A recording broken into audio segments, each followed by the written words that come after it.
El último autobús se detuvo frente al cartel de madera desgastada. Campamento Luna Clara, decía con letras descoloridas por el sol. Los adolescentes descendieron entre risas y empujones, respirando el aire limpio que bajaba desde las montañas. El lago brillaba como un espejo gigante bajo el sol de la tarde, rodeado por un ejército de pinos que susurraban con la brisa. El director Martínez, un hombre con barba entrecana y sonrisa practicada, dio la bienvenida mientras los monitores formaban una línea para presentarse. Fueron pasando uno a uno. Mariana, experta en natación.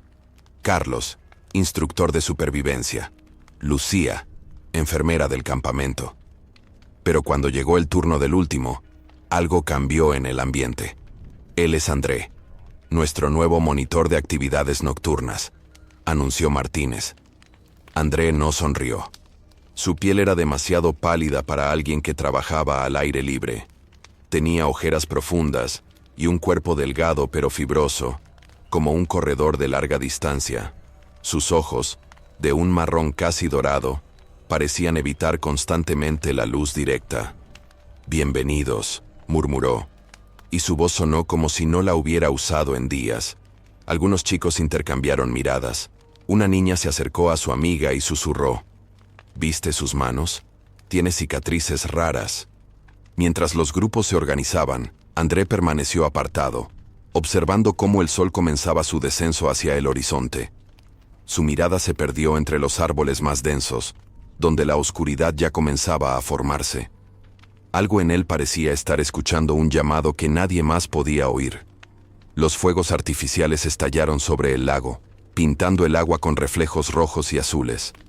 Era la tradición de apertura del campamento, un espectáculo de luz para ahuyentar los miedos del primer día. Después, todos se reunieron alrededor de una fogata monumental que crepitaba enviando chispas hacia el cielo estrellado.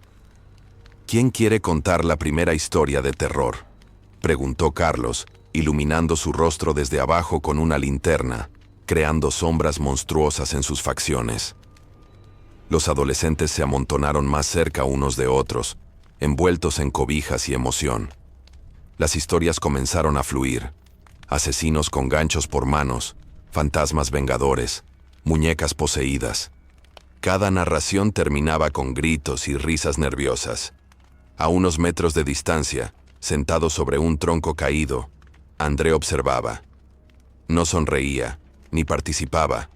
Sus ojos reflejaban las llamas con un brillo casi animal, y sus dedos se crispaban ocasionalmente contra la corteza, dejando marcas profundas. «Oye, André», lo llamó Lucía, «¿no quieres unirte?». Él negó suavemente con la cabeza, pero antes de que pudiera responder, un sonido atravesó la noche.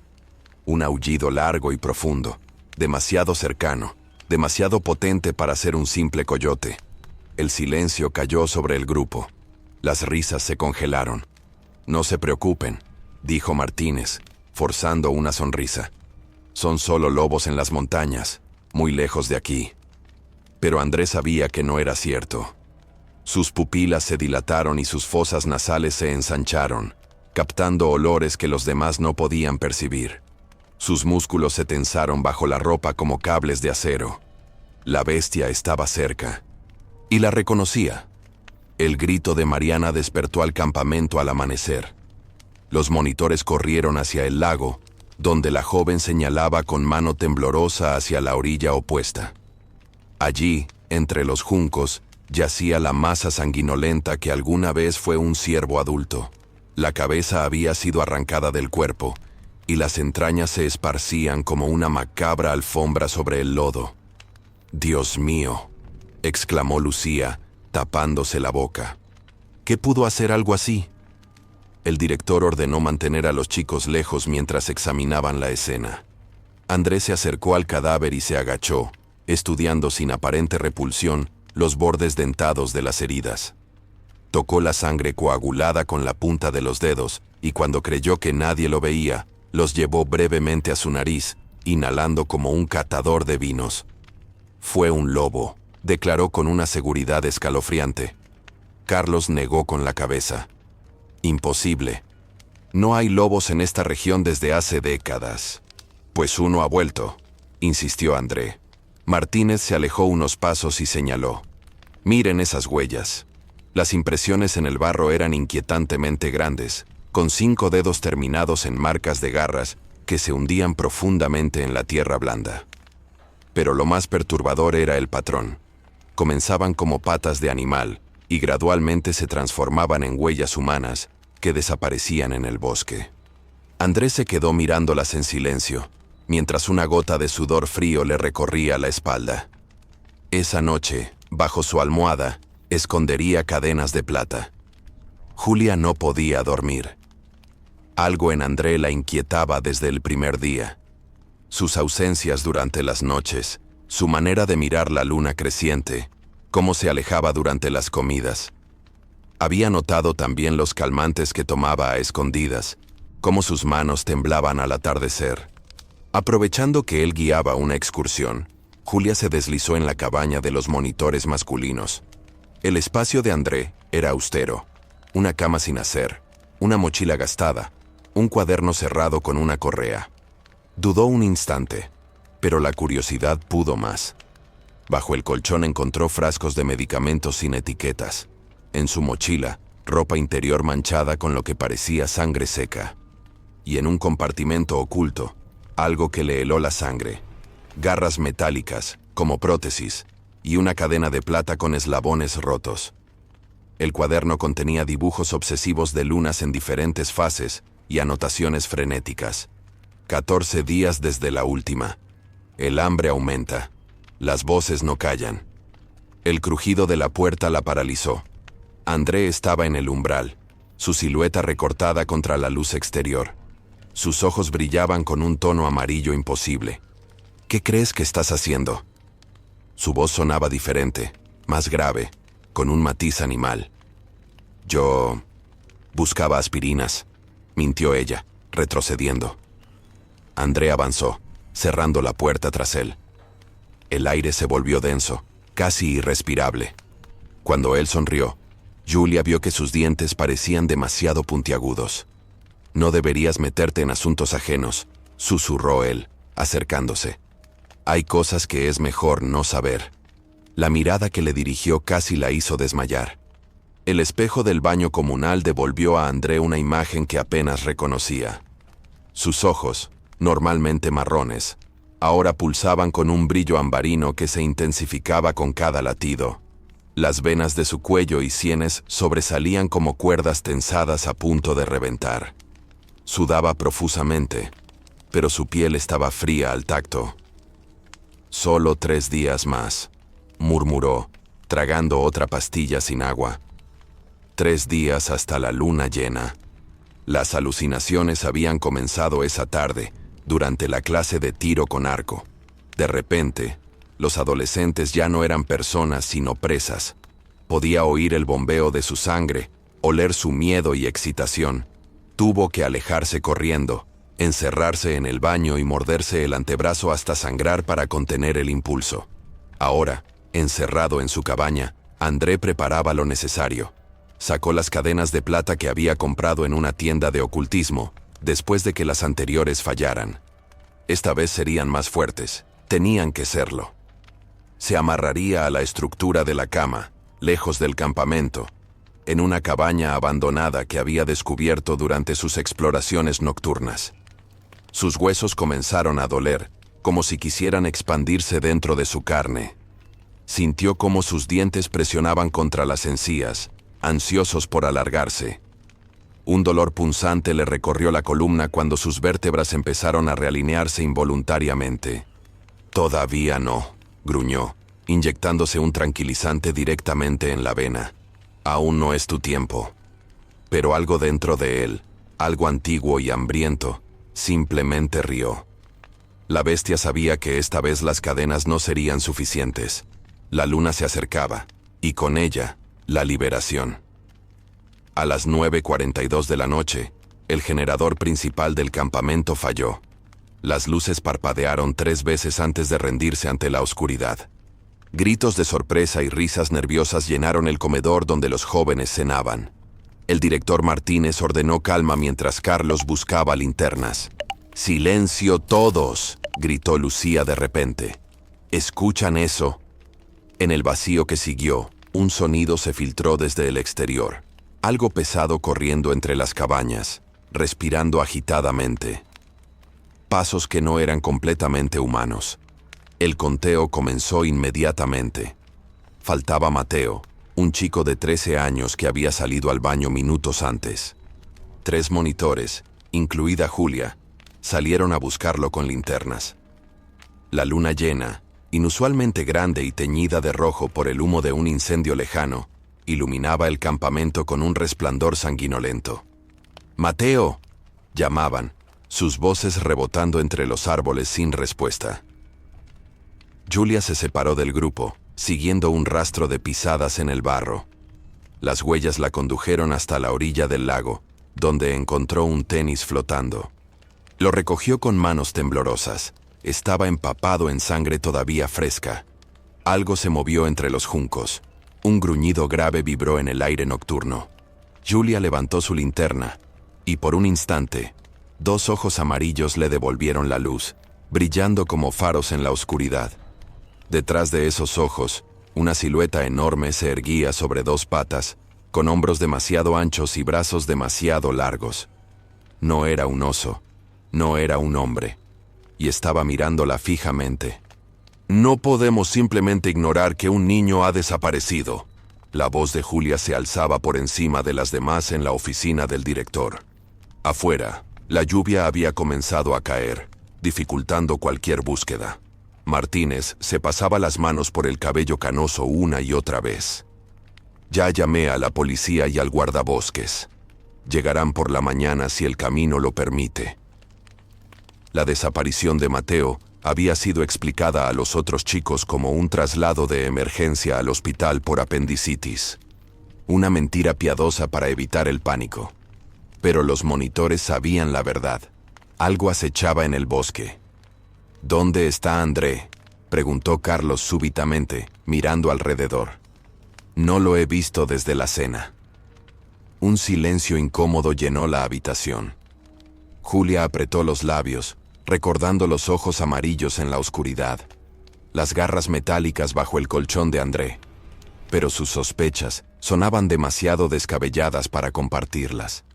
A kilómetros de allí, el guardabosques Ramírez avanzaba por el sendero embarrado, siguiendo las coordenadas que le habían dado.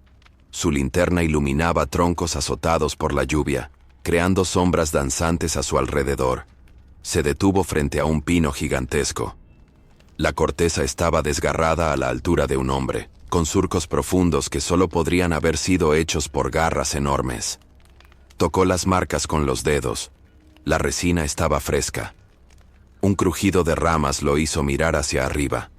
Entre el follaje empapado, algo se movía. Algo grande. Ramírez levantó su rifle, pero antes de que pudiera apuntar, una masa de músculo y pelo se abalanzó sobre él desde las alturas. Su grito se mezcló con el trueno. Y luego, solo quedó el sonido de la lluvia y un festín húmedo. Julia encontró a André en el muelle, mirando fijamente la superficie del lago, donde la luna llena se reflejaba como un ojo vigilante. Estaba empapado por la lluvia, temblando visiblemente, pero no parecía sentir el frío. Cuando ella se acercó, él habló sin voltear. «Deberías mantenerte alejada de mí». Había algo en su voz que la detuvo a medio camino. Una vibración animal, un dolor antiguo. «André, necesitamos hablar sobre lo que está pasando», dijo ella, reuniendo coraje. «Sobre Mateo, sobre lo que vi anoche en el lago». Él se giró lentamente. Su rostro estaba más delgado, como consumido desde dentro. Sus ojos alternaban entre marrón y ámbar, como si 2 seres lucharan por el control. «Hace 6 meses estaba explorando cuevas en las montañas del sur», comenzó él, con voz quebrada. «Algo me atacó en la oscuridad, algo que caminaba como hombre, pero mordía como bestia». André se levantó la camisa, revelando una cicatriz monstruosa que le atravesaba el abdomen. Una media luna de tejido regenerado que pulsaba con vida propia bajo la piel. La maldición entró en mi sangre esa noche. Cada luna llena me transforma. He intentado contenerla, encadenarme, drogarme, pero ella siempre encuentra la forma. Lágrimas de sangre comenzaron a rodar por sus mejillas.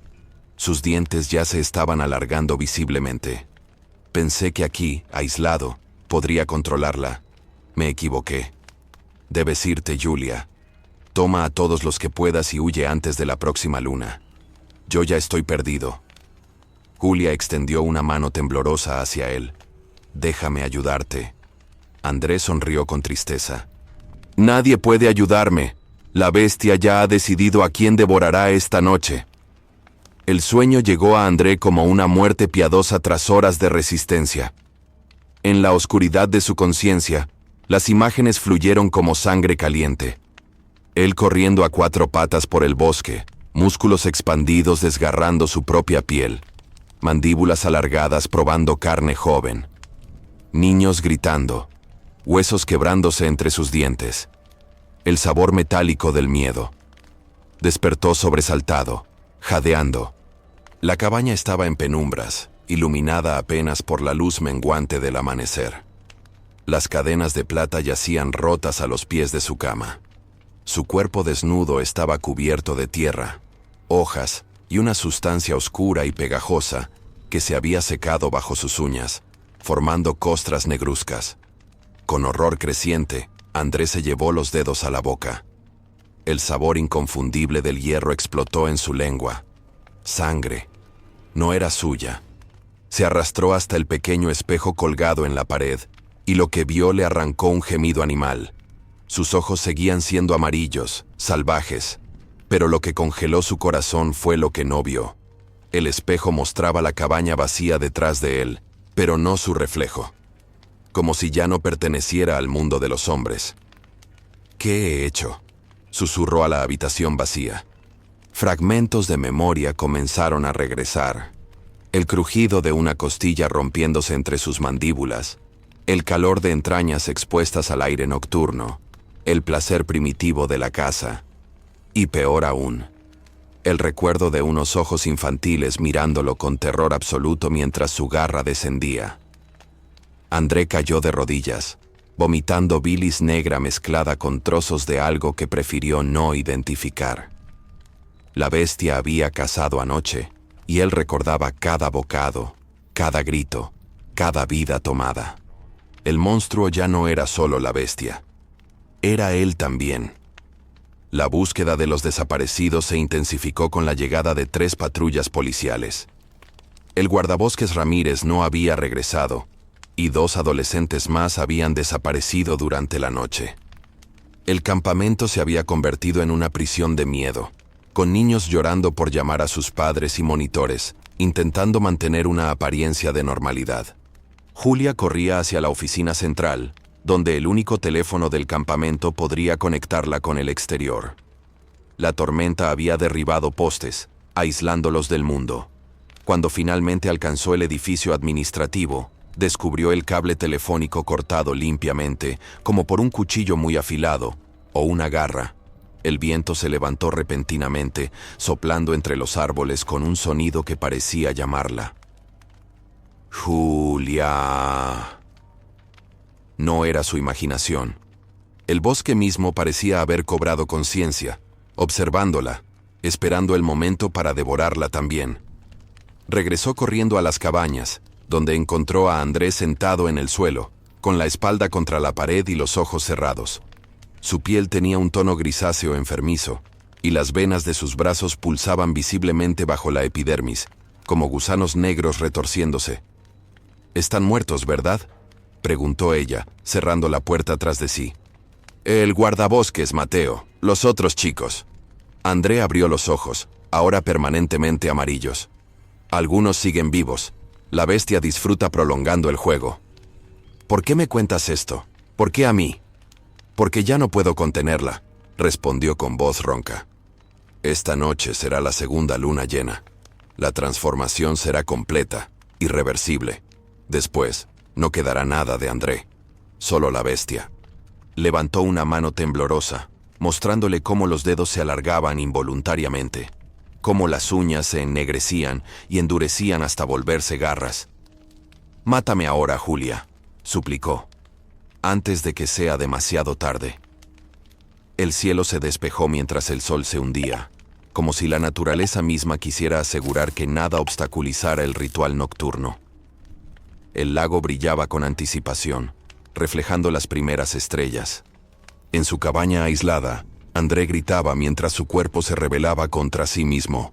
Julia había intentado ayudarlo. Consiguió sedantes de la enfermería, reforzó las cadenas con cables de acero, incluso marcó su piel con símbolos de protección que encontró en un libro antiguo del director. Todo fue inútil. El proceso había comenzado con la puesta del sol. Los huesos de André crujían como ramas secas bajo presiones imposibles. Su mandíbula se dislocó con un sonido húmedo, elongándose hacia adelante mientras sus dientes perforaban las encías, creciendo afilados y amarillentos. Su columna vertebral se arqueó en un ángulo antinatural, obligándolo a caer a 4 patas. La piel de su espalda se rasgó como tela podrida, revelando una capa de pelo grueso y negro que emergía como hierba oscura de tierra fértil. Sus gritos humanos se transformaron gradualmente en aullidos guturales. Sus ojos, ahora completamente dorados, observaban a Julia a través de la ventana con una inteligencia depredadora que nada tenía de humana. El hombre llamado André se desvanecía con cada espasmo, con cada hueso roto y reconstruido. La bestia emergió completa cuando la luna alcanzó su cenit. Un lobo monstruosamente grande, con hombros masivos y garras que dejaban surcos en la madera del suelo. Su pelaje, negro como petróleo, brillaba húmedo con sangre y fluidos de la transformación. De un solo movimiento, arrancó las cadenas de la pared. La puerta cedió ante su embestida como si fuera de papel. La cacería había comenzado. El primer aullido rasgó la noche como una navaja, congelando la sangre de todos en el campamento. Tan primario, tan cargado de hambre antigua, que despertó un terror instintivo incluso en quienes nunca habían escuchado a un depredador. «Todos a las cabañas principales, ahora», gritó el director, movilizando a los monitores para reunir a los adolescentes dispersos. Era demasiado tarde. La bestia ya se movía entre las sombras del campamento, seleccionando su presa con meticulosa crueldad. Se deslizaba de cabaña en cabaña, con una velocidad imposible para algo tan grande. A veces caminaba erguida, con sus patas delanteras colgando como brazos deformes. Otras se desplazaba a 4 patas, como un lobo tradicional, pero siempre con esa inteligencia depredadora brillando en sus ojos dorados. Los policías intentaron formar un perímetro, pero sus balas apenas parecían molestar a la criatura. Uno de ellos vio un borrón de pelo y músculo antes de ser levantado por el cuello. Sus gritos se ahogaron en un gorgoteo, cuando garras del tamaño de cuchillos de carnicero le abrieron el torso de arriba a abajo. En la cabaña comunal, Carlos intentaba tranquilizar a los niños aterrorizados cuando las luces de emergencia fallaron. En la oscuridad súbita, escucharon respiraciones pesadas fuera de las ventanas, garras probando la resistencia de la madera, un gruñido bajo, casi burlón, jugando con ellos. «Corran hacia el lago», ordenó Lucía, abriendo una escotilla de emergencia en el suelo. En la confusión, nadie notó que algunos niños corrían directamente hacia la bestia, que esperaba pacientemente en la oscuridad, salivando ante el festín que se aproximaba. Los uivos de placer del monstruo se mezclaron con los gritos de terror mientras desgarraba carne joven. El amanecer llegó con una crueldad hermosa, derramando luz dorada sobre la masacre.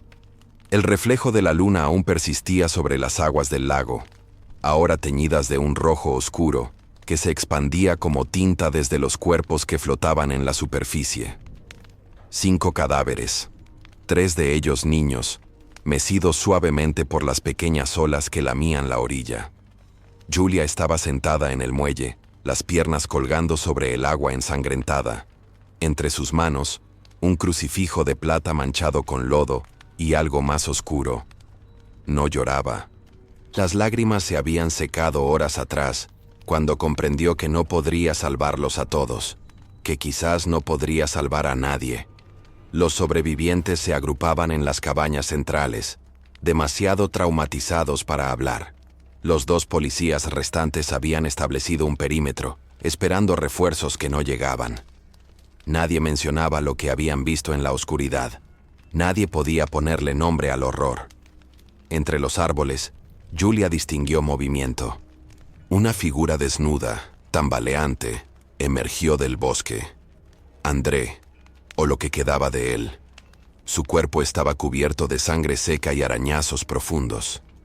Caminaba como si hubiera olvidado cómo hacerlo, arrastrando los pies, con los brazos colgando inertes a los costados.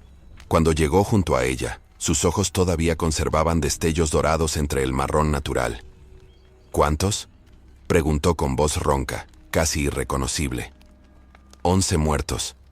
7 desaparecidos, respondió ella sin emoción. Los considerarán muertos también.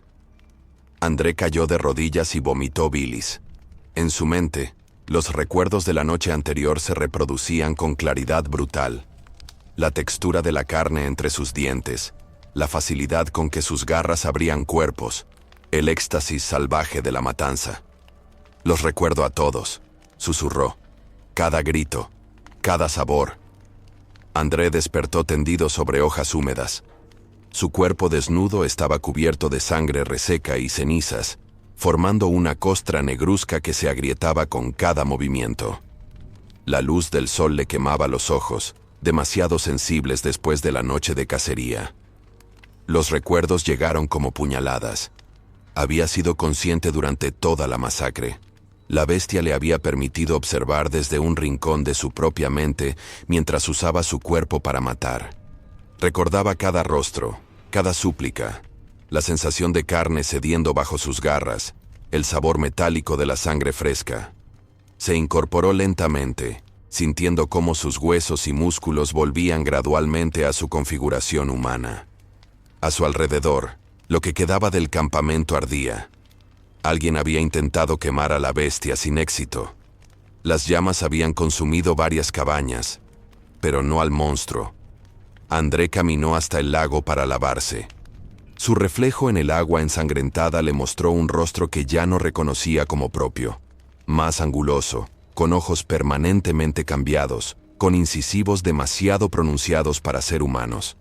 La transformación se estaba volviendo irreversible, colonizando incluso su forma diurna. Tomó un cuchillo de caza abandonado y lo presionó contra su garganta. Un corte profundo, y todo terminaría. El dolor, las muertes, la culpa insoportable. Empujó la hoja contra su piel, y sintió cómo sus músculos se bloqueaban, rechazando la orden de su cerebro.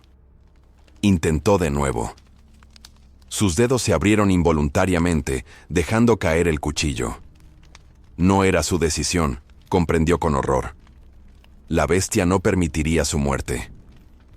«No has terminado», escuchó en su cabeza. Una voz que era la suya, pero más profunda, más antigua. «Apenas estamos comenzando». André cayó de rodillas y gritó hasta que su garganta se desgarró, pero el sonido que emergió fue más parecido a un aullido que a un lamento humano. Los helicópteros llegaron al mediodía, descendiendo como enormes insectos sobre el claro principal. Médicos, policías, equipos de rescate y periodistas inundaron lo que quedaba del campamento Luna Clara. Las ambulancias formaron una fila en el camino de entrada, llevándose a los supervivientes envueltos en mantas térmicas, con miradas vacías y temblorosos a pesar del calor. Nadie hablaba. Los niños que habían presenciado el horror se habían encerrado en un mutismo defensivo que preocupaba a los psicólogos. Los adultos, monitores y personal del campamento repetían la misma historia ensayada. Un animal salvaje, posiblemente un oso, había atacado durante la noche. Nadie mencionaba la forma erguida de la bestia, sus ojos inteligentes, el placer casi humano con que destripaba a sus víctimas. Las familias recibieron versiones sanitizadas de los eventos. Un accidente trágico, un depredador anormalmente agresivo, una serie de coincidencias desafortunadas. Las autoridades sellaron la zona y clasificaron el caso como ataque de fauna silvestre. Los cuerpos recuperados fueron entregados en ataúdes sellados, con estrictas recomendaciones de no abrirlos. Julia observaba desde lejos mientras cargaban a la última niña en la ambulancia. No había visto a André desde la mañana, cuando desapareció entre los árboles. Parte de ella esperaba que hubiera encontrado la manera de acabar con su vida, pero algo más profundo le decía que la bestia era demasiado fuerte, demasiado antigua para permitir su propia destrucción. «Señorita, necesitamos su declaración», le indicó un policía, guiándola hacia una carpa improvisada. Dentro, un detective la esperaba con una grabadora y expresión escéptica. «Cuénteme exactamente qué vio», pidió él, preparando su libreta. Julia abrió la boca y la cerró de nuevo. ¿Qué podía decir? ¿Que su compañero se convertía en monstruo bajo la luna llena? ¿Que había presenciado cómo su piel se desgarraba para revelar la bestia interior? «Un animal», murmuró finalmente. «Solo un animal salvaje». El silencio era su única protección contra la locura. 6 meses después, en un pueblo pequeño a 100 kilómetros del lago, el doctor Méndez revisaba sus notas sobre su paciente más enigmático. Había llegado 3 meses atrás, demacrado, con síntomas de estrés postraumático severo y episodios psicóticos recurrentes que coincidían curiosamente con el ciclo lunar. «Adelante, señor Torres», llamó, usando el nombre falso que su paciente había adoptado. André entró al consultorio, más delgado que en su última visita, con ojeras profundas y esa inquietud animal que nunca lo abandonaba. Se sentó en el borde de la silla, como si estuviera listo para huir en cualquier momento. «Las pesadillas continúan», informó sin preámbulos. «Cada noche, más vívidas». El psiquiatra asintió, tomando notas. «¿Ha seguido con la medicación?» André sonrió con amargura. «Dosis triples. No hace diferencia». Lo que el doctor no sabía, lo que ningún médico podría comprender, era que no se trataba de pesadillas convencionales. Eran recuerdos filtrados desde la conciencia de la bestia, fragmentos de cacerías nocturnas que André no recordaba haber realizado en su forma humana. En esas visiones, se veía a sí mismo desollando ganado en ranchos aislados, desgarrando vagabundos en callejones oscuros, arrastrándose por ventanas abiertas para llevarse niños dormidos. ¿Y las alucinaciones auditivas? «Continúan», respondió André, escuchando en ese mismo instante cómo la voz bestial le susurraba posibilidades sobre el cuello expuesto del médico, sobre lo fácil que sería bloquear la puerta y darse un festín. El doctor Méndez, ajeno al depredador sentado frente a él, ajustó la dosis de antipsicóticos. «Debemos considerar internación si los síntomas persisten». André asintió, sabiendo que ningún hospital, ninguna celda, podría contener lo que crecía dentro de él. La bestia, mientras tanto, reía en la oscuridad de su mente. La próxima luna se acercaba. Los cambios ya no esperaban a la luna llena. Comenzaban en momentos aleatorios, como espasmos de una enfermedad crónica. Andrés sentía sus dientes alargarse durante las comidas, rasgando sus propias encías. Sus uñas se endurecían y afilaban mientras dormía, despertándolo cuando se clavaban en sus palmas. Su visión alternaba sin aviso entre humana y bestial, volviendo el mundo un caleidoscopio de olores, calor corporal y potenciales presas. En su pequeño apartamento, las paredes estaban marcadas con arañazos profundos. Había tenido que reemplazar 3 colchones en 2 meses, cuando despertaba sobre jirones de tela y relleno, con espuma en la boca y el sabor de sus propias pesadillas. Soñaba con Julia cada noche. A veces la veía correr por el bosque mientras él la perseguía, saboreando su terror. Otras veces, ella lo esperaba junto al lago, ofreciéndole su garganta con una sonrisa triste. Los peores sueños eran aquellos donde la bestia la transformaba a ella también, compartiendo la maldición a través de una mordida íntima, casi sexual, convirtiéndola en compañera de cacería. André ya no salía durante el día. La luz solar le quemaba la piel, que se había vuelto pálida y sensible. Su dieta consistía exclusivamente en carne cruda que compraba en cantidades sospechosas.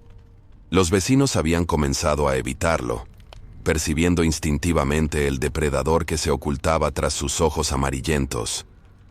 Una mañana, mientras se afeitaba, El reflejo en el espejo le devolvió la mirada por primera vez en meses.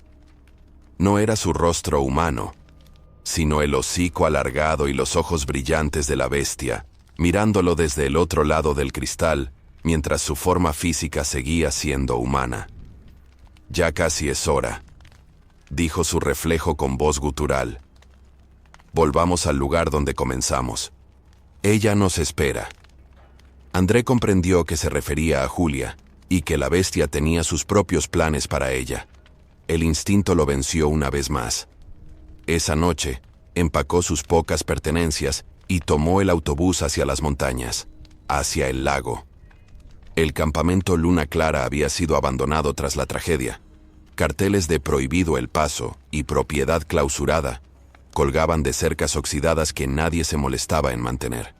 La naturaleza, implacable, había comenzado a reclamar las estructuras, hiedra trepando por las paredes, pequeños árboles emergiendo entre las tablas del suelo, nidos de pájaros en los techos semiderruidos. André atravesó el perímetro al atardecer, cuando su visión mejorada le permitía moverse con seguridad entre las sombras crecientes. El olor a podredumbre y abandono impregnaba el aire, pero bajo esa capa, sus sentidos detectaban algo más. Un aroma persistente de sangre vieja, impregnado en la tierra misma. Las cabañas principales seguían en pie, aunque ennegrecidas por el incendio y la exposición a los elementos. André pasó junto a ellas sin detenerse, dirigiéndose al lago que brillaba con los últimos rayos del sol. El agua parecía limpia y serena, como si no recordara la masacre que había presenciado. Pero él sabía que no era así. El lago guardaba memoria en sus profundidades. Podía sentirlo llamándolo. Se acercó a la orilla y se arrodilló para tocar el agua. Un escalofrío le recorrió el cuerpo cuando sus dedos rompieron la superficie. Imágenes fragmentadas asaltaron su mente. Cuerpos flotando, sangre disolviéndose en espirales, la bestia bebiendo directamente de la herida abierta de un niño. «Estás de vuelta», dijo una voz detrás de él. Andrés se giró bruscamente, sus sentidos en alerta máxima. En la penumbra del bosque, una figura familiar emergió lentamente. Julia estaba más delgada, con el cabello más corto y una cicatriz nueva que le cruzaba la mejilla izquierda. Sus ojos habían perdido toda inocencia, reemplazada por una dureza vigilante. En su mano derecha sostenía un rifle, y en la izquierda, algo que brillaba con un resplandor plateado. «Te estaba esperando», dijo ella con voz fría. «La bestia siempre regresa a su territorio de caza». La luna llena se elevó sobre los árboles como un faro maldito, bañando el claro junto al lago con su luz plateada. André y Julia se miraban fijamente, separados por apenas unos metros de tierra húmeda. «No deberías haber venido», dijo él, sintiendo ya como su sangre comenzaba a arder con la llamada lunar. «No puedes detenerla. Nadie puede». «No vine a detenerla», respondió Julia dejando caer el rifle al suelo. «Vine a unirme a ella». Con un movimiento fluido, rasgó la manga de su camisa, revelando una cicatriz idéntica a la de André. Una media luna de tejido deformado que pulsaba con vida propia. La marca de la bestia. «La noche que desapareciste», explicó ella. «Te seguí al bosque. Me encontró, me mordió, pero no me mató». André retrocedió horrorizado. «No, no puede ser». «Durante meses luché contra ella, igual que tú», continuó Julia, acercándose. «Medicamentos, cadenas, incluso intenté el suicidio. Pero la bestia es paciente, y ahora entiendo por qué nos eligió, por qué nos trajo de vuelta aquí». El primer espasmo golpeó a André con fuerza brutal, doblándolo por la mitad. Sus huesos comenzaron a crujir, reacomodándose bajo su piel que se estiraba como goma caliente. Julia también se estremeció, pero en lugar de resistirse como él, parecía rendirse al proceso, aceptándolo. «La transformación duele porque luchas contra ella», dijo entre jadeos. «Déjala fluir. Acéptala». André cayó de rodillas mientras su columna se arqueaba en ángulos imposibles.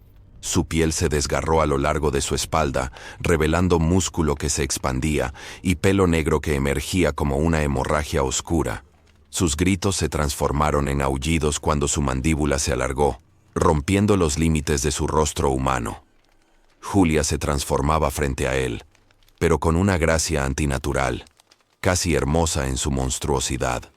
Sus ojos fueron los últimos en cambiar, ardiendo en ámbar mientras observaba a André completar su metamorfosis.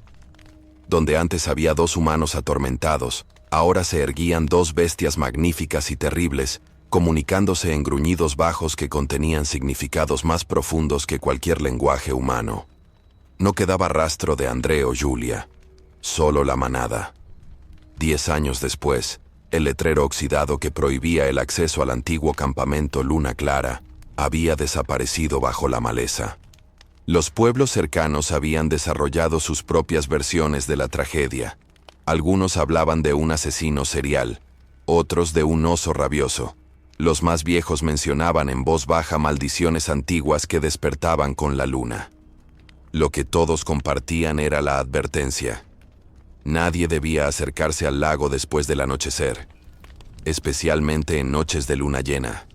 Los pocos valientes que ignoraron las advertencias, cazadores furtivos, adolescentes buscando emociones, excursionistas perdidos, nunca regresaron.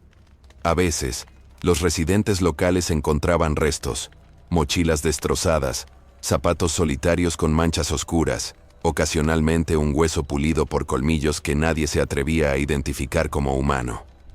Los pescadores que se aventuraban durante el día juraban que el lago nunca recuperó su claridad. El agua permanecía turbia, con un tinte rojizo cuando se la observaba bajo cierta luz. Algunos afirmaban haber visto rostros reflejados en la superficie que no correspondían a ninguna persona presente. Pero lo más inquietante eran los avistamientos, siluetas enormes moviéndose entre los árboles, demasiado grandes para ser lobos comunes, demasiado ágiles para ser osos. Siempre en pareja, siempre observando desde la distancia con ojos que brillaban como monedas de oro bajo la luz de la luna. Los guardabosques encontraron una vez un sistema de cuevas en las montañas cercanas. En su interior, descubrieron lo que parecía ser un nido formado por ropa desgarrada, objetos personales de excursionistas desaparecidos y huesos roídos meticulosamente. Las paredes estaban marcadas con arañazos que formaban patrones casi inteligentes, como un lenguaje primitivo. La expedición fue abruptamente cancelada cuando 2 guardabosques desaparecieron mientras investigaban túneles más profundos. El gobierno selló las cuevas con concreto, pero en noches de luna llena, los aullidos continúan. 2 voces entrelazadas, llamándose, respondiéndose, celebrando su cacería eterna. La leyenda dice que si escuchas con atención, puedes distinguir palabras humanas en esos aullidos. Nombres quizás, o promesas, porque algunas bestias nunca mueren, solo esperan la siguiente luna.